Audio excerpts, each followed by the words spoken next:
As you know, by now, we've changed our name to Finance New Orleans. I'm Valerie Robinson. I'm here with Lucinda Flowers. Hello. Good morning, everybody. We're happy to be able to assist FNO in moderating the developer webinar series. Lucinda is an experienced affordable housing policy advocacy and communication consultant. She started her own practice 4 years ago, focused on grant writing and communications. And Valerie, as we've said before, she owns Robinson et al. Marketing and Public Relations.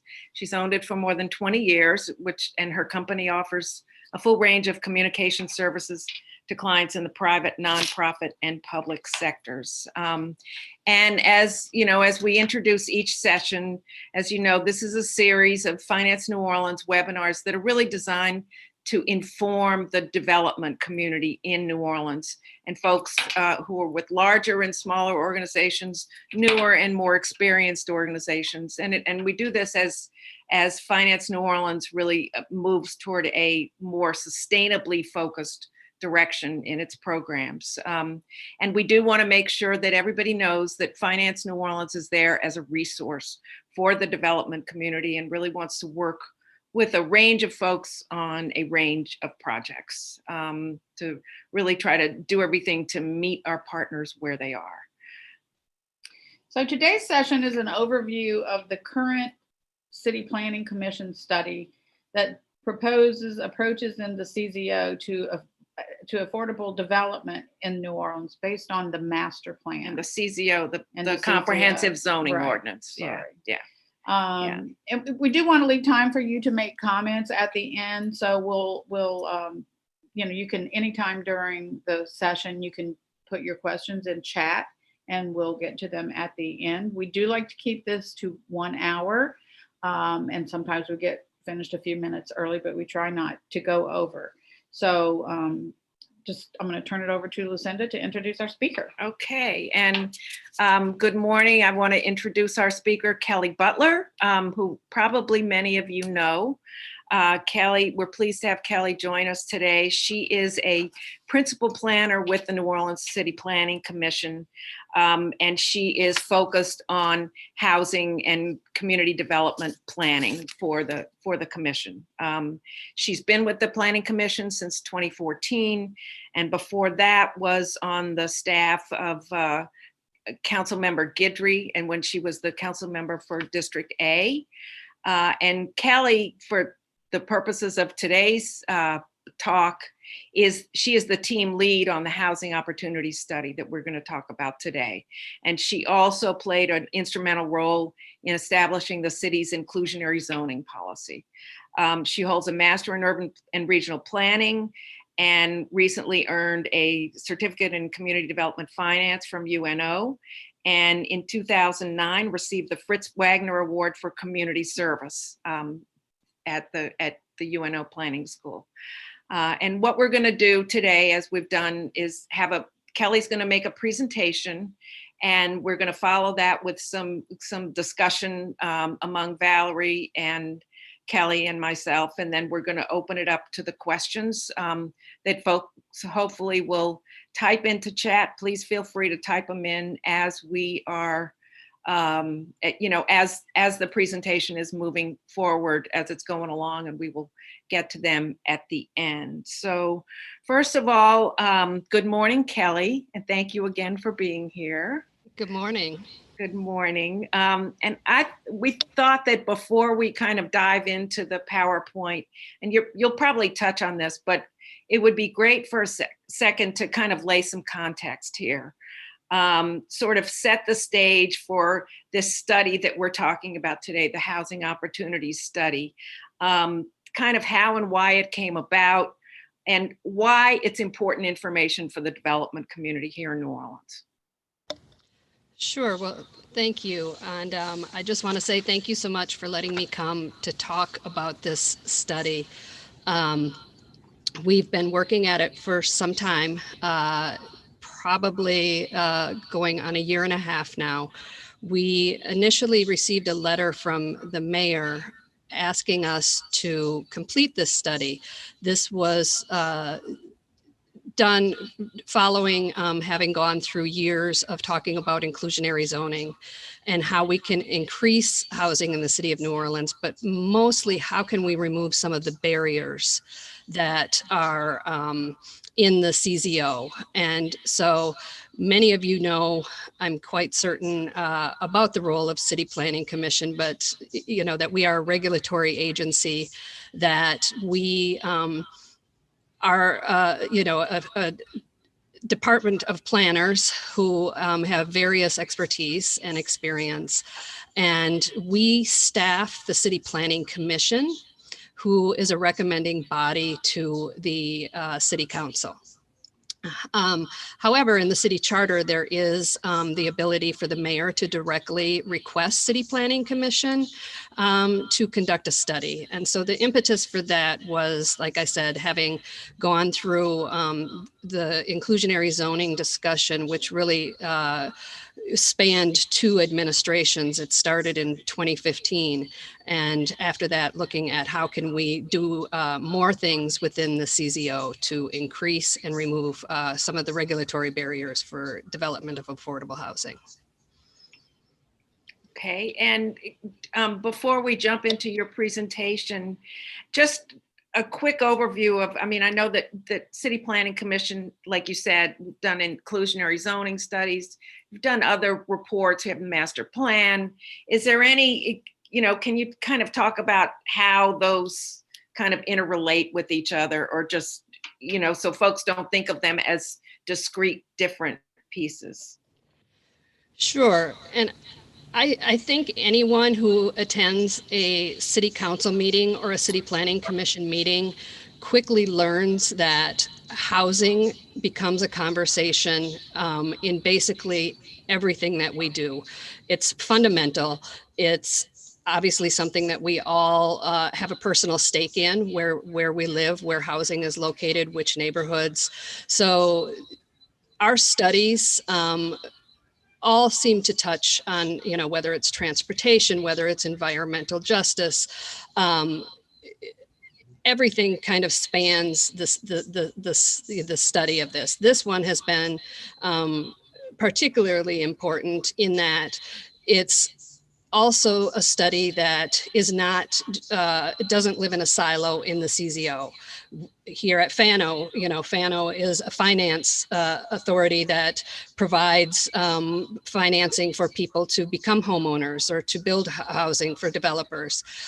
You have nonprofit organizations, you have other governmental organizations, you have HANO, you have NORA. And so our studies intersect with a lot of these, but yes, we have pretty much every study that we have done of late has some affordable housing component in it. And so to bring all that together in the housing opportunities study has been a challenge, working through all of those and to try to create a pathway that we can go forward. I don't think that any of us are under the disillusion that this is going to be the silver bullet or the answer to all of our housing issues in the city of New Orleans. We need housing at every income level in every neighborhood. And, you know, once we soon hopefully come out of this pandemic, we don't even know what that's going to look like in terms of people's stability in their housing. So we anticipate that this study will be ongoing. And again, we'll probably touch almost all of our other studies that we continue to do and our land use regulations. Okay, thank you. So with that, we're going to turn it over to Kelly to do her PowerPoint presentation. And after that, we'll be back with some more questions and hopefully some questions from our participants. It's all yours, Kelly. Great. Well, thank you. As I mentioned, this is the New Orleans City Planning Commission Housing Opportunities Study. And as Lucinda introduced me, I am Kelly Butler, principal planner. I am the lead on the Housing Opportunity Study. Almost everyone on our staff has been a part of this study, and will continue to be. It's a big undertaking. Also, as mentioned, this is a study that was requested by the mayor to ask City Planning Commission to look at ways to remove things that we have in the comprehensive zoning ordinance that may lead to barriers or, have created barriers for the development of housing. We've already accomplished some of the things that we are working on or have been working on and have these in the CZO already. We've created an affordable housing plan development provision. Many of you that are possibly listening to this YouTube today, presentation today, are aware of this. This was something that was developed along those lines of what can we do to, to put it frankly, get out of the way of development? How can we create case-by-case scenarios that would allow developers to provide housing, and how can we leverage that? And so we've created an affordable housing plan development that is basically available anywhere in the city that would allow multifamily zoning. And this is current in the CZO now. And it's been in place since March of 2019. And it has already produced 216 units. Well, that have been approved through the system. They're not developed yet. As developers, this takes a while, but yes. And, so we've leveraged 530 units, and out of that have achieved 216 affordable units for 99 years in the city. The mandatory inclusionary zoning has been, as I mentioned, a long process, but we have reached a milestone in that all of the legislative pieces have been passed. This will go into effect in July of 2021. FNO I'm sorry, I got to remember that we're not FNO anymore. Finance New Orleans has been a major partner in this, in the financial incentive piece. Mandatory inclusionary zoning, as you know, requires carrots to leverage for affordable housing. And so in the CZO, we can offer the developmental incentives where Finance New Orleans can offer the financial pathway for that. In addition to that, anywhere that's outside of the mandatory inclusionary zoning, if you are not in that mandated area, which the map will be posted on the City Planning Commission's website very soon, but my contact information is available on this presentation and you can reach out to me for that. But anywhere outside of there that offers, the zoning district offers multifamily development, any developer can opt into the voluntary inclusionary zoning with the incentives, when meeting the provisions, and all of that is outlaid in Article 28 of the CZO. And then we do have a couple specific density bonus overlays currently in the CZO, one on the St. Bernard corridor and another one in the riverfront overlay, which goes along the riverfront in the East Bank and on the West Bank. Next slide, please. So for the study, we have been directed to look at several things. And so going through those, one of the things that we've been asked to look at is placing the limitations on the removal of residential units from historic two-family and multifamily structures. So this would, we've got scenarios in the city where we're losing housing units. So what can we do to incentivize or disincentivize the removal of those residential units? We're also looking at the use of public land for affordable housing. The Office of Economic Development, Nicole Heyman has, a little shout out to Nicole there, has spent well over a year putting this list together of the city's owns properties with structures and vacant land. Well, how can we use that? Who can we partner with? That is a part of the study. The adjustment of bulk and yard lot area requirements is one of the ones. So many of you may recall that the CZO was revisited, and a new CZO was adopted in 2015. And since having that in place, we've learned that there are some scenarios that are just, needing some tweaking, need some realignment. We have minimum lot area requirements that sometimes get a little wonky. We have setback requirements. There are parking requirements, all of those types of things that we are looking at. But the Balkan yard is really important in how do we determine what is the right minimum lot width, minimum lot depth, and what are the lot area requirements. So we are going through and looking at that. New construction of accessory structures is the next one, commonly referred to as ADUs, or sometimes granny flats, something along those lines, where you have a home that you live in and you have an accessory structure in the backyard, or you want to build one for living purposes. So how can we implement that as an additional housing type for people to live in, while also allowing people who could use the extra income to stay in their homes? So that is one that we're excited about. And this one also already aligns. That's already been something that has been approved in the master plan, the revision of 2018. So this is a matter of getting the zoning to go along with that. And of course, there's always the exploration and redevelopment of blighted properties in the city. How do we put those back into commerce? How do we get those developed? How do we, provide those as housing? Placing limitations on the conversion of existing residential units to non-residential use. I don't think this will be any surprise to anyone when we went through the short-term rental regulations that, we were losing housing units for other uses. How can we continue to make sure that we are still allowing housing to be developed for residents? And then finally, we are looking at a new building types such as tiny houses. In New Orleans, we have regulations where we do allow two-family residences. However, we do not allow them to be detached. So if you have a double, it has to be in a singular structure. Well, what if we, took this lot and we allowed two homes on that? It's still the net same amount of housing. What does that do to the neighborhood character? So let's look at that. But we also have scenarios where we have a lot of what we call non-conforming lots, meaning that you've got a very narrow lot.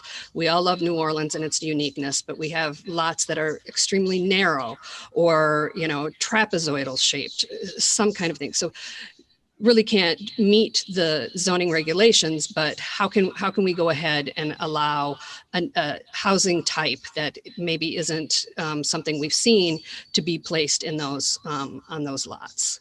Next slide, please. So this study, I don't think anybody is surprised or, is unaware of our housing situation. This isn't a product of COVID.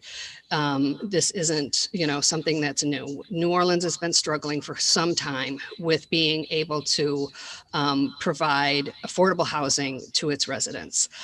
We have a large renter population in the city, and, we continue to struggle with most of those folks. In 2018, over half that were struggling to pay their rent. They were cost burdened, is the term that is often used. And, when people, there's that saying, the rent gets paid first. When people don't have money to pay for other things, medical care, food, clothing, it just makes it really, really difficult for everyone. So I won't belabor this a lot, but we know that we've got a housing situation, and obviously the impetus for this study. Next slide, please.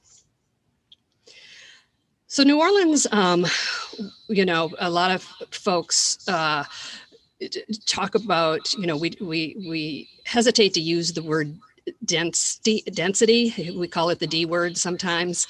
But New Orleans is a city that has been much more dense than it currently is. If you look at this graphic here from 2060 or 1960, no, we're not there yet, 1960 to 2010, you know, we had neighborhoods that had triplexes, fourplexes, lots of doubles. We had what was called naturally affordable, naturally occurring affordable housing. We've gotten away from that. And part of that is just, you know, the area and people enjoy and want to have their home to raise their family. And, you know, that's totally fine in a single family home. But like, how can we make sure that we aren't, you know, allowing these other housing types in the neighborhoods where the schools are, where the services are. And so I just found this interesting that we have become less dense over time and continue to, and this graphic is even old 2010. So next slide, please. And so another thing that we need to talk about, and we plan to talk about in the study, and we have, I should back up, when we first started this study, we went out into all of the council districts and we held community meetings. And we then held approximately 80 stakeholder meetings.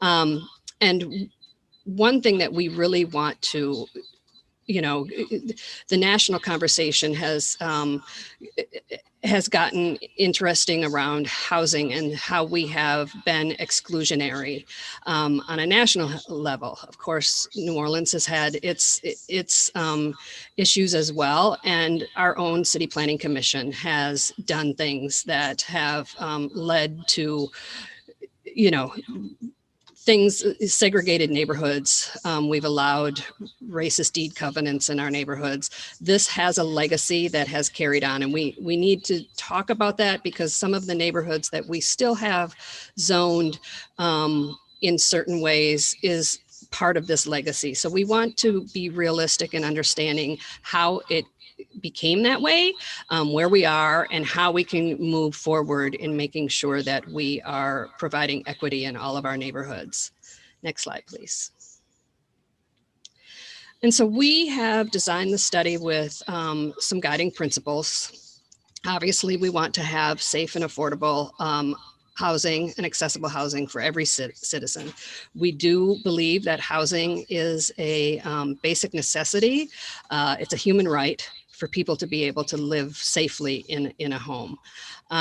We also want to, as I mentioned in the previous slide, look at our land use policies and the zoning, and we want to create an equitable CZO. We want to tap into our neighborhoods of opportunity, and we want to make sure that accessible, affordable housing is available in every neighborhood. Thank you. Next slide. So the first of our 9 goals in the study, which are based on the master plan, and as I mentioned, we had 80 stakeholder meetings and 7 community meetings, 1 in each council district. We did 2 in the large ones, District E and C. And we heard from community members, we heard from nonprofit developers, for-profit developers. We heard people, you know, pretty much it ran the gambit of these stakeholder meetings, and everyone seemed to have, you know, some types of suggestions how we can look at the CZO, which is great because trust me, we took it all in, but we came up with these 9 goals for the study. And so we want to, first of all, remove these unnecessary and exclusionary regulatory impediments that are in the CZO. And as I touched on earlier, goal number 2 is to provide a much broader range of development options, including the ADUs, including the tiny houses, but also the 3 and the 4plexes, incremental larger size homes, mid-size multifamily homes. We know that large multifamily will not fit in every neighborhood, and that is not the answer to our housing problem. We need to find other housing types. So that's a part of goal 2, and we can go to the next slide, please. So we are also looking to identify opportunity sites. So as I mentioned, the Office of Economic Development has done an inventory. So we are looking at, how do we dispose of those properties for affordable housing? How do we acquire possibly more if there's opportunities to do that. We're also undertaking, as Lucinda asked earlier about our other studies. Right now, the City Planning Commission is doing a transit-oriented community study. So how can we maybe provide these nodes of transportation and housing? And then, of course, we want to protect, as is stated in goal number 4, our existing affordable housing. If we have people that are living in our neighborhoods and they are in housing, how do we protect that? And how do we make sure that we continue to have that happen?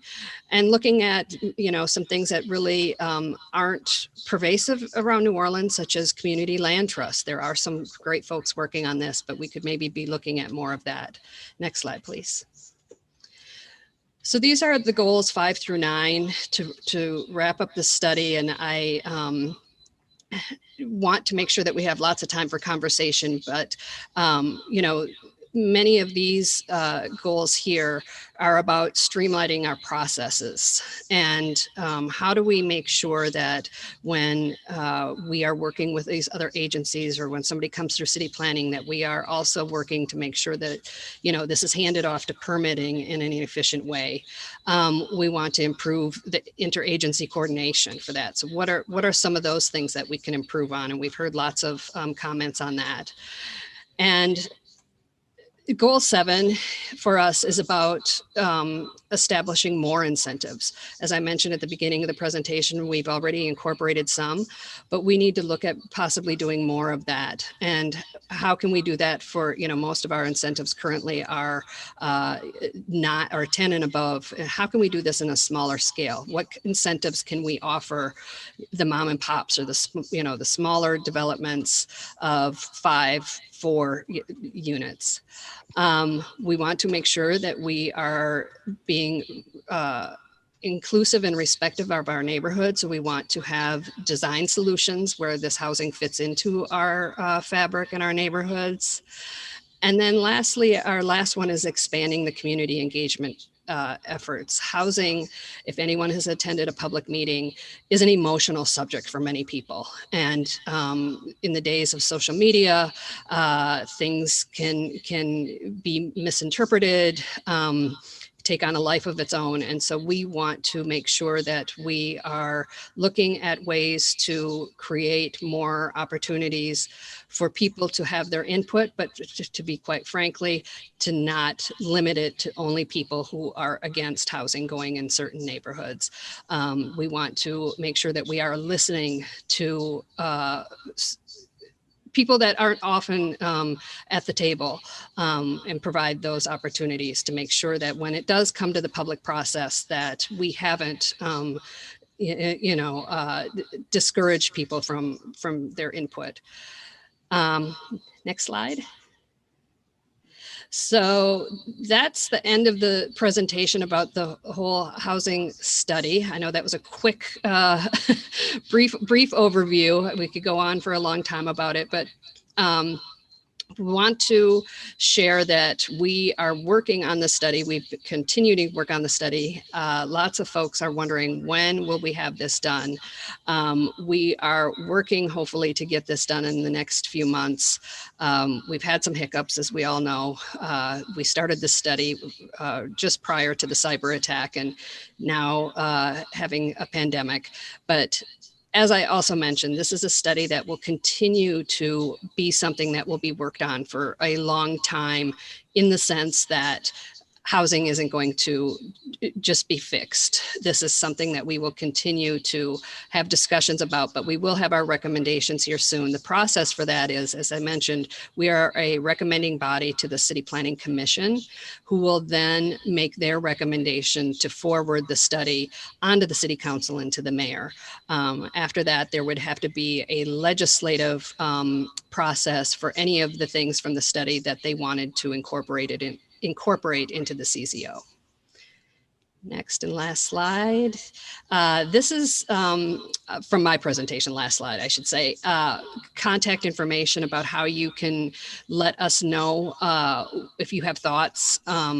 We are definitely interested in hearing from anyone who has specific situations that you've run into. Case studies are great, but just any comments about the study itself. So you can reach out to us. This is all on our website, but we have an email, cpcinfo@nola.gov, that is monitored daily, that you can provide input. You can mail it the old-fashioned way to our office, and you can also reach out to me. My information is right there. That is my direct line. I'm not working in the office right now, but it is for the calls are forwarded to me. So please, if you have any thoughts, questions, reach out. We're here to listen. Next slide. Great. Thank you, Kelly. We Yes, appreciate that. One question that I have is there a deadline for submitting comments? At this time, no. There will be at some point. When we schedule it for a public hearing, we will have to have a deadline. But as of right now, we are continuing to accept comments. Keep them coming. Okay. All right. Okay. Thank you so much, Kelly. Yeah, that was great. And I see we are getting a couple of questions from folks in the audience. We appreciate that. We'll get to those in a minute. Kelly, I'm just wondering, that was a lot of information. It was a lot of great information. I'm thinking if you had 30 seconds to say to the development community who's say on our listening here today and watching here today, what would you say are the key takeaways, and are there different takeaways for larger projects versus smaller projects in terms of the kinds of things that developers should be thinking about moving forward with this? Well, as I mentioned, we have currently things for larger scale developments, looking at 10 or more units. We also are looking to have incentives and ways to increase what we call incremental density. So, we pretty much are looking at both large and small, but I would say that the takeaways here are that we are really looking at ways, I tend to talk just kind of frankly sometimes, like, how can we get out of the way of development? We want to shepherd it through, but how can we get out of the way of regulating everything that goes into development? I fully understand that it is not easy to be a developer and develop anything, let alone affordable housing. It is not an easy task. You have to line up the financing. You have all these regulatory agencies. And then if you include, the federal and the state level. And so we want to find ways, the takeaways are is that we want to find ways to work within those systems, but make it easier for developers to be able to enter into the New Orleans housing market. And so our, world of opening it up, looking at the bulk and yard requirements, looking at what is required, the design standards, those types of things, we want to make it as easy as possible. So I would say that the takeaway is that. Okay, and then quickly, because we do have some questions lining up, just in terms of the input that you're looking for from the development community. I know you gave the contact information. Is there anything else you want to say about the what types of information you're looking for, and also how are the comments going to be evaluated? Sure. So we are looking for any type of comments. If developers have had experience and they've run into something, that's how we learn that things, we're planners, we're not developers. And so we, look at the regulations, but there are case-by-case scenarios where something is just not working. And it's because we weren't aware of it. So any type of case scenario that you have is greatly helpful to help us understand as we're looking at these regulations. We take all of the comments. This will be evaluated as we write the study. It'll be incorporated into our report. The case studies are great when we are in the public hearing, trying to explain this to either the commission or to the council. So a lot of times in my experience, I find when we're able to give real world examples of how, the reason we're recommending this is because we've heard X, Y, or Z from such and such developer where, this could be a fix that, wasn't anticipated to be an impediment to housing, but we're learning that if we fix this, this will help. So those types of comments would be greatly helpful, and we are definitely looking to incorporate that into the study as we go through it. But like I said, then we will also include all of that in the final study for decision makers to have as well. All right, let's just move into the Q&A here. Yeah, so we have someone who said building 3 and 4 plexes in New Orleans, even if allowed by zoning, is practically impossible given fire marshal requirements that make construction costs for that typology skyrocket. Does your office have any ability to do, intergovernmental reach to work on this? So one of the things in the study that we are going to have, so I went through our 9 goals and we recognize that our constraint is being able to provide recommendations to the CZO. However, you can't look at housing without looking at things like the building code and other agencies, the regulatory requirements. So we are going to have a section of the report that outlines some of these things that aren't in our wheelhouse, but are things that factor into whether or not, and to this commenter's point exactly, that you can build that by zoning, but you can't because it's cost prohibitive because of the fire marshal. We would like to point that out. So we don't have the ability to change that, but we can definitely make the decision makers aware and, make a recommendation that we continue that conversation or bring, the fire marshal to the table to help understand how this is an impediment and how we need to work together. Okay. All right. Okay, so we have another one. In one project we're currently building, we lost 30 plus potential units in inclusionary zoning on account of not having the space on site for parking for those additional units. We did not see a viable path given neighborhood sensibilities to get a waiver for the additional units parking requirement through the MPP process. Is this something that can be looked at, the trade-off of affordable units versus parking spaces, and is unfortunate? Great question.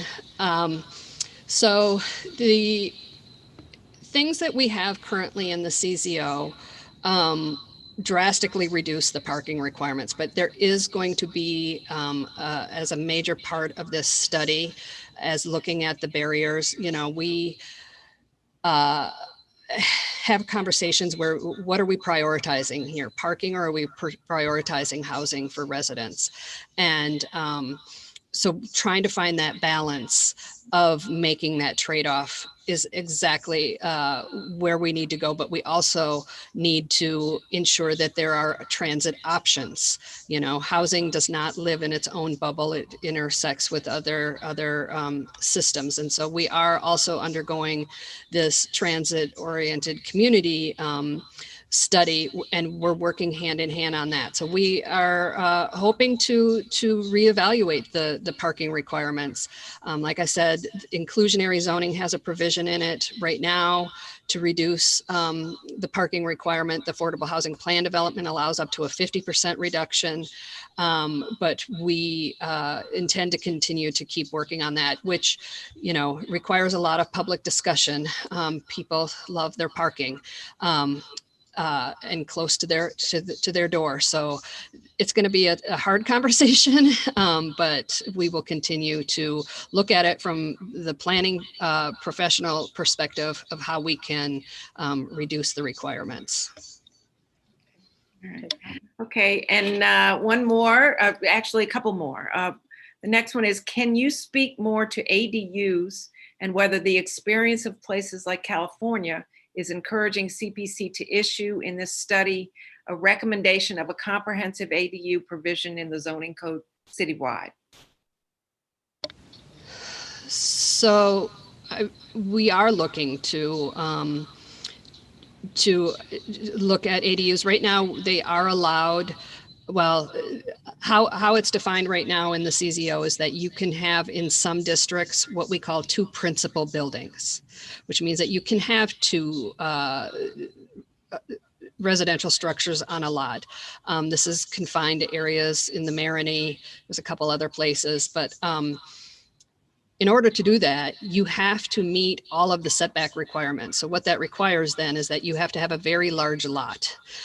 So it ends up being something that's just not workable. We are looking to incorporate ADUs.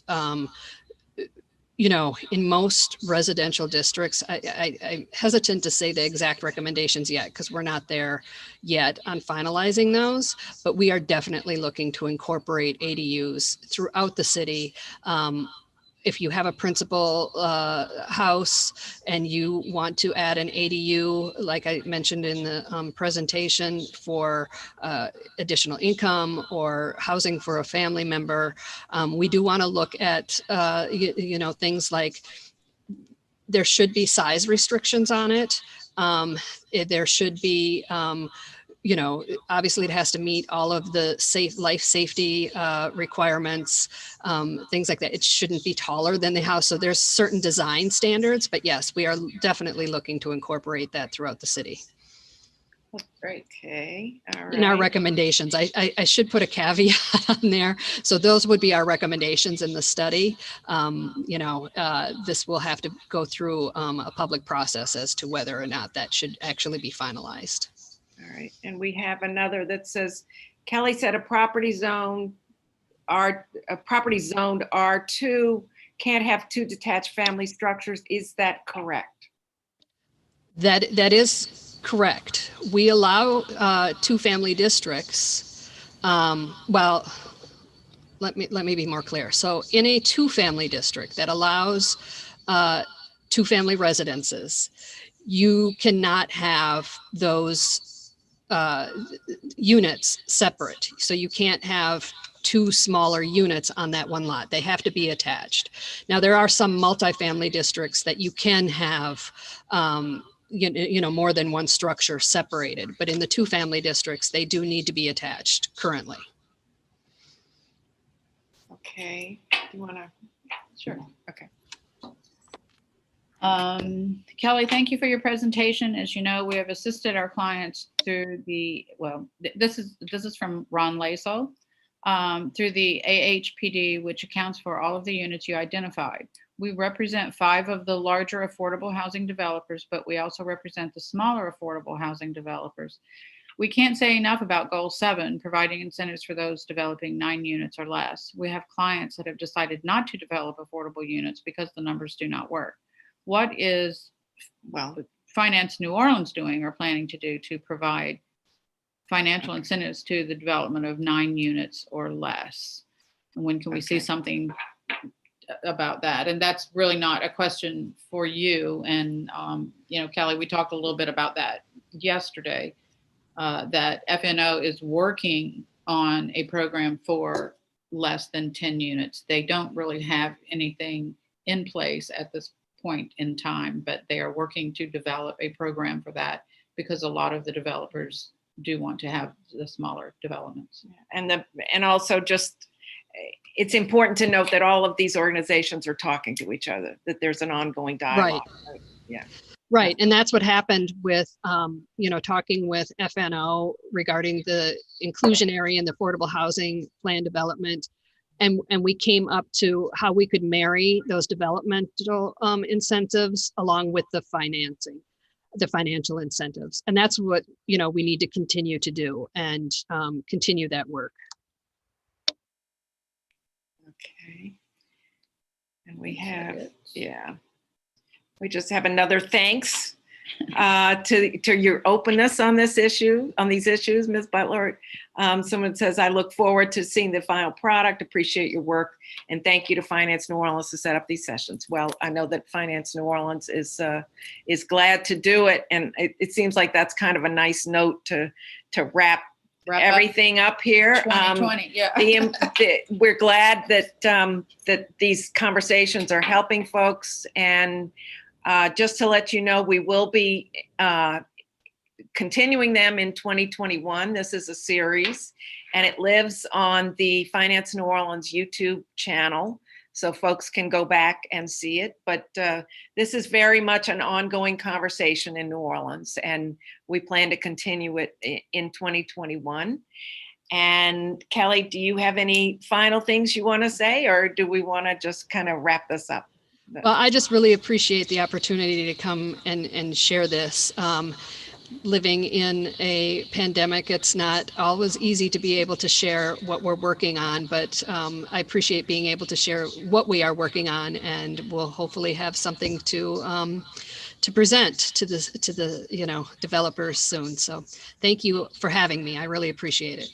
Okay, and we appreciate everybody's input, the great questions as well. That really helps to continue the conversation. Correct. Any final words? So no, not really. As Lucinda said, we will be continuing these, and we want, if you have ideas for things that you would Yes. like Oh, to yeah. see, please send those to us. And, not see, we're just saying us, but, but, things you would like to hear about, learn more about, we're open to that as we build out next year's programming.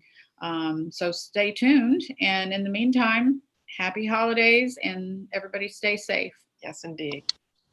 Okay, folks, take care. Have a nice weekend.